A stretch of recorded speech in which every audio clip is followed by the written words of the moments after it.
I love Star Trek, which is why I hate bad Star Trek. And this is an especially ironic episode of POS because, well, Kim and I have been planning to do this episode for quite a while now, and we haven't because, Kim? We keep forgetting about it. We keep forgetting to do Unforgettable. And as you watch the episode, you'll see that that's actually either ironic or oddly fitting. Either way, what were we talking about again? Oh yeah, this is POS VOY Unforgettable.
The episode begins with Harry Kim techno-babbling.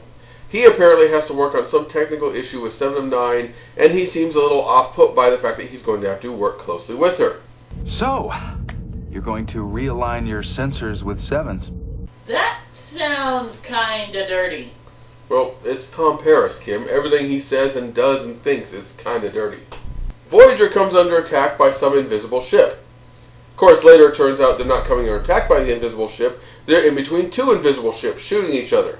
One of those ships is severely damaged and is about to explode, and they find one survivor on board. And this survivor calls and asks for Chakotay by name. Chakotay, please, I need your help. It's a Seska trap.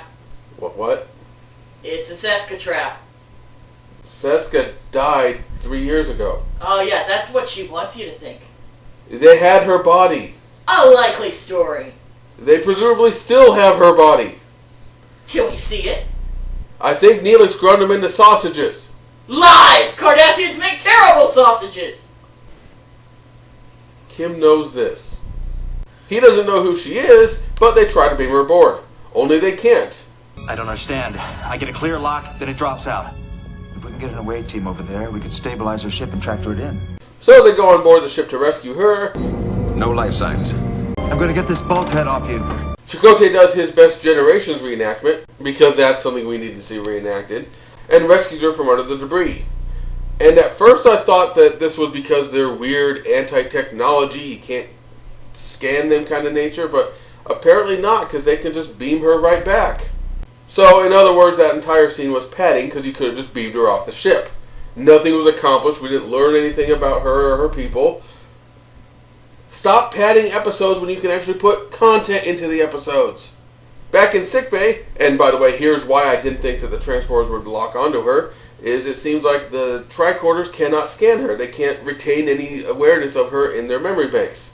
Which makes you wonder why the doc's even aware she's there. Shouldn't she be invisible to him? You know, he's a computer program and he's using ship scanners to detect her. She comes to and requests asylum. I want you to stay with her. I'm sorry, stay with who now? She claims she has been on Voyager before and knows everyone from that previous visit. That, of course, none of them remember because her race has magical amnesia fart powers. I'm barely exaggerating when I say that. You see, the memories of my people can't be held in the minds of other races. Okay, so let me get this straight. This mind fart of theirs works on every species they've ever encountered, including ones from a whole other quadrant, perfectly and consistently, and it works on technology. How do you even begin to evolve, air quotes audible, something like this? This is not the superpower I'd pick for myself as a mutant. I would rather have the ability to transform in any tree I chose. Ooh, you know that feeling in the middle of the night when you wake up sometimes and it's like your calf muscle is folded over itself? I want the power to be able to inflict that on anyone at a thought. Is that why the tricorder can't scan you? Why we couldn't get a transporter lock? We're impervious to those sort of devices. Yet, people don't forget for a few days. Yeah, I'm not buying it. Her name is Kellen, and she claims that on her previous visit, she and Chakotay fell in love. She was a tracer, a sort of bounty hunter for her own race. They're extreme xenophobes and don't let any of their people leave their territory, and she was one of the people assigned to bring someone back who had fled. No, not that tracer, although Virginia Madsen is welcome to reenact that pose if she would like. She claims to have dropped a computer virus in the system that erased all the logs that related to her. So now we're up to this level of storytelling. Why are you taking pictures of the wall, Hermione's parents? Why pictures of the wall? She was here. But nobody remembers it? That's what she says, but I think we have to find a way to verify her story. This is a good bit of characterization, I'll grant you that, because if anyone is going to be skeptical of a woman showing up claiming that she's always loved Chakotay, yet has an agenda of her own and you can't trust her, it's going to be him because of that whole history Kim hinted at. She's still alive. She could still be this woman in another disguise. I want to make sure we're not being manipulated. I agree. If we grant her asylum, we'll be in the position of having to protect her. If we're going to commit to that, we should certainly find out if she's telling the truth. Her logs concur with Voyager's, because apparently Voyager still has logs of taking the route they took during this time, just no logs about what happened in the meantime. And of course, no one notices the weird blank when this thing erased all their logs. Who knows? But still, her story seems to check out.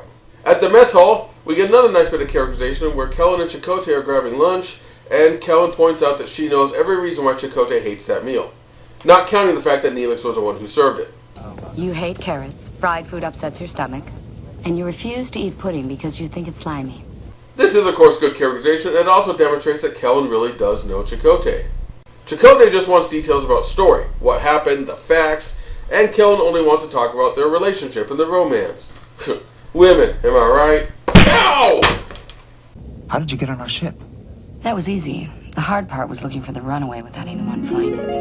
Know then that it is the year 10,191. Wrong direction. In the flashback, we see Kellen and Chakotay's first meeting as she was tracking a stowaway. And Chakotay acts professional and competent when he outsmarts her. Again, this is actually a really good Chakotay episode just because for once, he's not going on and on about his people, and he actually seems to know what he's doing. Go Robert Beltran, at least. You took me to Captain Janeway. I explained the situation. She didn't like the idea of a stowaway on her ship, so she told you and Tuvok to work with me to flush him out. Oh, come on, lady, that's Tom's line. You keep trying to jump to the end. You're skipping all the parts about us. And you keep trying to talk about your feelings. I'd rather you stick to the events, not the emotions surrounding them. Women again, am I right, fellas? Ow! Well, at least you're out of shoes to throw at me now. Oh, crap! Chakotay refuses to buy the story of a romance between them that he does not remember. Is there anything I can do for you? Can I have your pudding? Is that a Tom Paris line? We're gonna need a ruling on this, please. And Voyager comes under attack by more hunters, now looking for Kellen. They're overwhelming Voyager and about to beat it, but then Kellen puts in the cheat code so that they can detect the ships and fight them off. Target their weapon systems. Okay, so you can only vaguely make out the ships. They're like these blurry signals, but you can fine-tune your targeting enough to target their weapons on ships you've never seen before. Okay. They scare the ships away, but Kellen says that more will definitely come. She and Chakotay work together to upgrade the ship, make them able to detect the enemies long-term, that kind of thing. And sometime, you might be interested in hearing about our last night together. You know, that time when you turned young all of a sudden and then railed me in a random alley. So Chakotay can't sleep and goes to visit Neelix. Craving a late-night snack? No, something to help me sleep. Usually people come to me for that, so I don't know what to do when I need to sleep. What's available in the tea area? Just mix me up whatever you think is the most relaxing. I better not hear you peeing back there again, Neelix. How's our guest adapting to life on Voyager? Quite well, I think. She must be happy to be here. I'm sure she is.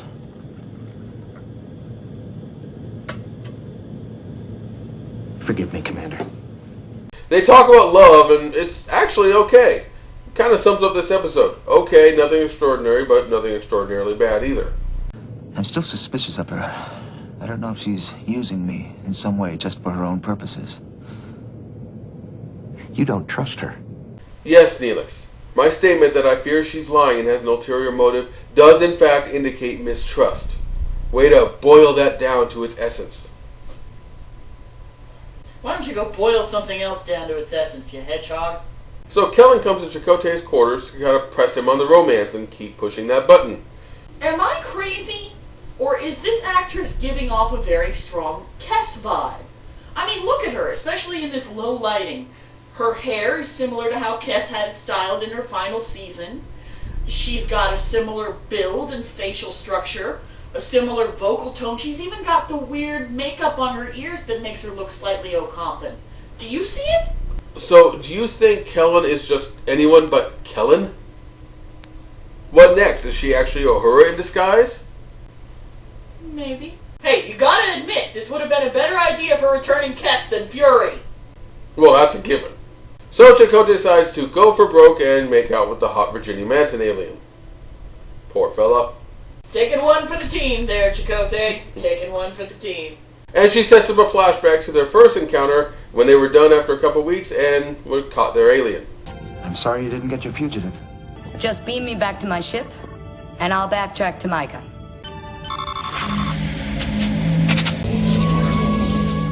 She uses a brain-wiping weapon on him. And of course the Federation's all cool with those. It wipes their memories of the outside world. So we were celebrating? Why is Chakotay, of all people, not bothered by this? 12 episodes ago was Mortal Thoughts, where everyone was freaking out because a race of telepaths was going to take one memory from B'Elanna because it was a violent memory. One memory! And they were getting ready to fight for B'Elanna so that she could have this horrible thing. Now this thing wipes out all your memories, resets you so that they can take control of you, and Chakotay just says, "Lady, did your memory stink wipe that episode away too? It's not the best episode, so I'm not bothered by that, but you need to clarify this."